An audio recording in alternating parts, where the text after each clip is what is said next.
जय श्री सीताराम। मैं आचार्य राजकुमार पांडे पुनः उपस्थित हूँ आपके समक्ष। और आज हम चर्चा करने वाले हैं कन्या राशि के जातकों के लिए सितंबर 2025 कैसा रहने वाला है। ग्रह गोचर कहाँ अच्छा कर रहे हैं और कहाँ सावधान रहने की जरूरत है, इन सभी विषयों पर जीवन के विभिन्न क्षेत्रों में क्या प्रभाव पड़ेंगे, इस राशिफल में विस्तृत चर्चा करेंगे। और राशिफल के अंत में कुछ उपयोगी उपाय भी बताऊंगा जो विशेष रूप से सितंबर 2025 में कन्या राशि के जातकों के लिए बहुत अच्छे परिणाम देने वाले होंगे। तो पूरे वीडियो को ध्यान से देखें, चैनल को लाइक शेयर सब्सक्राइब भी जरूर करें ताकि आपको हमेशा ये अपडेट मिलता रहे। सबसे पहले हम बात करेंगे ग्रह गोचर की स्थिति क्या है। सितंबर की शुरुआत में सूर्य बुध और केतु 12th हाउस में सिचुएटेड रहेंगे, यानी मानसिक और स्वास्थ्य संबंधी चुनौतियां सामने आ सकती हैं। मंगल आपकी अपनी राशि में है, कन्या राशि में है, यानी आत्मबल तो रहेगा लेकिन साथ ही क्रोध पर भी नियंत्रण रखने की आवश्यकता होगी। शनि सप्तम भाव में संबंधों और साझेदारी में सोच समझकर कदम बढ़ाना होगा। राहु आपकी जन्म राशि से छठे भाव में है, यानी अगर किसी कॉम्पिटिटिव एरिया में पार्टिसिपेट कर रहे हैं तो वहां अच्छे रिजल्ट मिलेंगे। बृहस्पति दशम भाव में रहकर करियर में स्थिरता देंगे।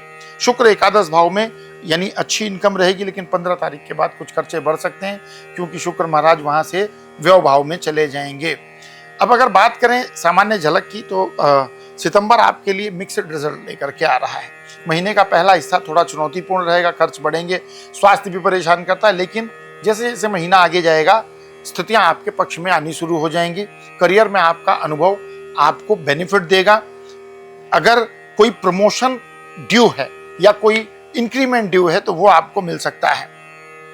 ओवर कॉन्फिडेंस और घमंड दोनों से बचने की आवश्यकता है।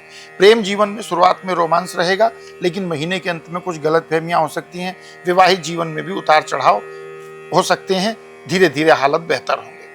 नौकरी पेशा जातकों के लिए महीना काफी व्यस्त रहने वाला है, यानी काफी बिजी रहेंगे और अपने काम पर फोकस रखना होगा। 15 तारीख के बाद जब बुध प्रथम भाव में आएंगे तब हालात सुधरेंगे और आपके निर्णय बेहतर साबित होंगे। वरिष्ठ जो आपके कार्य क्षेत्र में लोग हैं उनसे सहयोग मिलेगा, आपका कॉन्फिडेंस भी बढ़ेगा।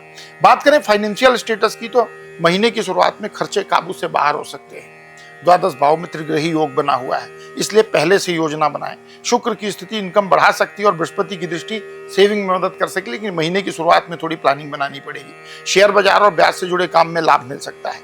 13 तारीख से मंगल, 15 से बुध और 17 से सूर्य की नई स्थिति आपकी फाइनेंशियल स्टेटस को बूस्ट करेगी, लेकिन शुक्र के बदलाव से खर्चे फिर इंक्रीज हो सकते हैं, तो थोड़ा ध्यान रखना होगा।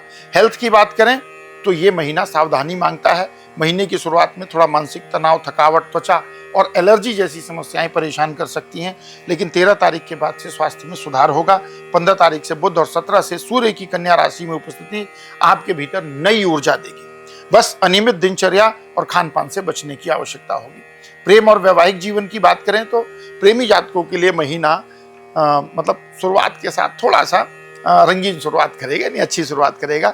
शुक्र की दृष्टि से रोमांस बढ़ेगा और एक दूसरे को बेहतर समझने का अवसर मिलेगा। कुछ जातकों के लिए जो रिलेशनशिप में पहले से प्रेम विवाह की स्थिति बनती है। विवाहित जातकों को शुरुआत में थोड़ी चुनौतियां मिलेंगी, बहसबाजी और तनाव हो सकता है, खासकर अगर जीवन साथी कामकाजी है, लेकिन 13 तारीख के बाद वैवाहिक जीवन में भी स्थिति इंप्रूव हो रही है। बात करें पारिवारिक जीवन की तो आमतौर पर महीना सामान्य से थोड़ा बेहतर रहने वाला है। बृहस्पति की दृष्टि पड़ रही है तो घर में एक तरीके से सप्तम दृष्टि, पूर्ण दृष्टि चतुर्थ भाव पर है, तो घर में सुख शांति बनी रहेगी और भाई बहनों से भी सहयोग मिलेगा। माता पिता के स्वास्थ्य में अगर कुछ समस्याएं हैं तो वहां पर भी आपको एक इम्प्रूवमेंट देखने को मिलेगा।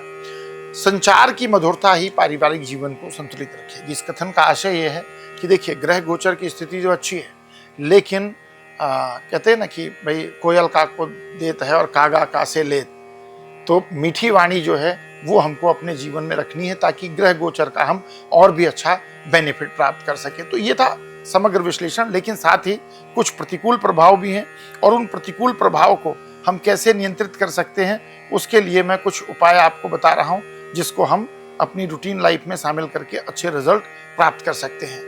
बुधवार को अगर संभव हो सके तो गाय को हरा चारा दीजिए। ऐसा संभव ना हो कोई गौशाला हो तो वहां अपनी श्रद्धा के अनुसार कुछ डोनेशन दे सकते हैं। दूर्वांकुर के साथ श्री गणेश जी को ओम गंग गणपते नमः कहते हुए दूर्वांकुर अर्पित कीजिए और अपने घर से निकलते समय उसमें से एक दूर्वा अपने ऊपर की पॉकेट में रख लीजिए जहां भी जाएंगे लाभ की प्राप्ति होगी। शुक्रवार को श्री लक्ष्मी जी को कमल गट्टे की माला अर्पित करें और संभव हो सके तो श्री सूक्त का पाठ करें। फाइनेंशियल स्टेटस इंप्रूव होगा। विशेष रूप से यदि लगातार खर्च बढ़ रहे हैं तो उसमें तांबे के लोटे में जल भरकर उसमें अक्षत डालिए, थोड़ी कुमकुम डालिए और सूर्य देव को अर्पित कीजिए। डेफिनेटली आपको बहुत अच्छा बेनिफिट ये सभी उपाय करने से मिलेगा और आप देखेंगे आपका कॉन्फिडेंस बूस्ट होगा और सितंबर 2025 आप बहुत अच्छा यूटिलाइज कर पाएंगे। तो ये था कन्या राशि के जातकों के लिए सितंबर 2025 का मासिक राशिफल। आपको ये वीडियो कैसे लगे कमेंट करके हमें जरूर बताएं। अगर कोई विशेष सुझाव है तो कमेंट में आप लिख सकते हैं। वीडियो को लाइक करें, चैनल को सब्सक्राइब करें और इस वीडियो को खास करके अपने फैमिली, फ्रेंड, रिलेटिव और जो कन्या राशि के जातक हैं उनको जरूर शेयर करें ताकि वो भी इसका लाभ प्राप्त कर सकें। मिलेंगे अगले ऐसे ही एक विश्लेषण के साथ अगले महीने के राशिफल में। तब तक के लिए विदा। प्रेम से कहिए जय श्री सीताराम।